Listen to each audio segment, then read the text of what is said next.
নির্বাচন ইতিপূর্বে শিডিউল ঘোষণা করেছিল, কিন্তু এই সরকার সেই নির্বাচন স্থগিত করে দেয়।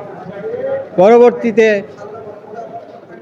পুনরায় নির্বাচন তফসিল ঘোষণা না করে বিএনপি, জামাত, এনসিপি তারা যোগসাজশীভাবে একটি অ্যাডহক কমিটি করেছে, যেটা বাংলাদেশ বার কাউন্সিলের 8(2) অনুচ্ছেদের সাংঘর্ষিক। আমরা জানি প্রতি 3 বছর অন্তর অন্তর বার কাউন্সিলে মে মাসের ভিতরে নির্বাচন হয়, কিন্তু 2021 সালে প্যান্ডামিক কোভিড-19 এর কারণে আওয়ামী লীগ সরকার একটি অ্যামেন্ডমেন্ট করেন বার কাউন্সিল অর্ডার 1972, এবং সেখানে 1 বছরের জন্য অ্যাডহক কমিটি করতে পারে এই মর্মে আইন সংশোধন করেন। আওয়ামী লীগ সরকার তারাও একাধিকবার অ্যাডহক কমিটি করেছে। বিএনপি সরকার সেই আওয়ামী লীগের ধারাবাহিকতা বজায় রেখে তারাও একাধিকবার অ্যাডহক কমিটি করছে নির্বাচন না করে। আপনারা দেখবেন গতকালকের 30/6/2026 তারিখে যে অ্যাডহক কমিটি করেছে, ওখানে উল্লেখ করা হয়েছে 8(2) অনুচ্ছেদ অনুযায়ী তারা এই কমিটি করেছে, কিন্তু ওই 8(2) অনুচ্ছেদে 1 বছরের জন্য কমিটি করতে পারে, কিন্তু 1 বছরের কমিটি ইতিপূর্বে শেষ হয়ে গেছে।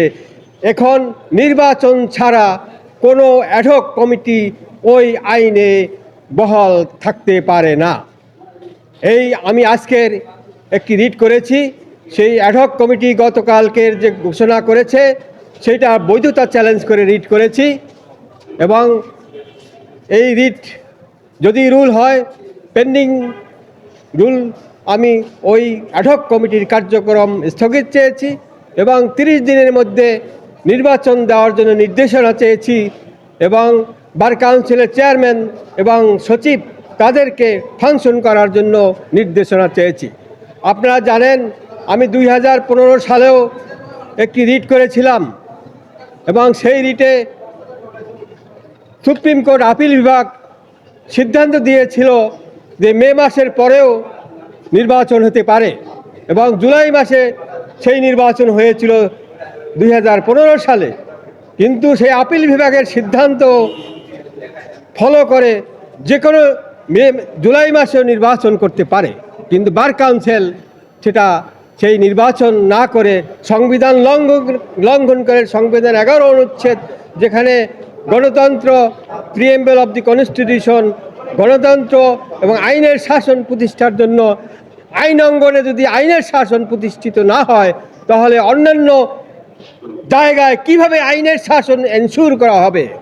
আমি সরকারের হস্তক্ষেপ, তারা যে ভাগাভাগির যে অ্যাডহক কমিটি করলো, বিএনপি কিছু, জামাত কিছু, এনসিপি কিছু, 3 ভাগ করে।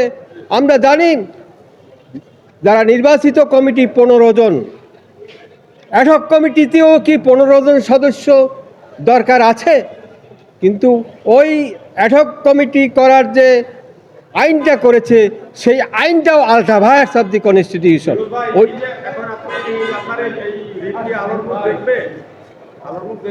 আমি এই 2টার পরে কোর্টে মেনশন করব ইনশাল্লাহ। আমার মনে হচ্ছে আগামী রবিবার শুনানি হবে।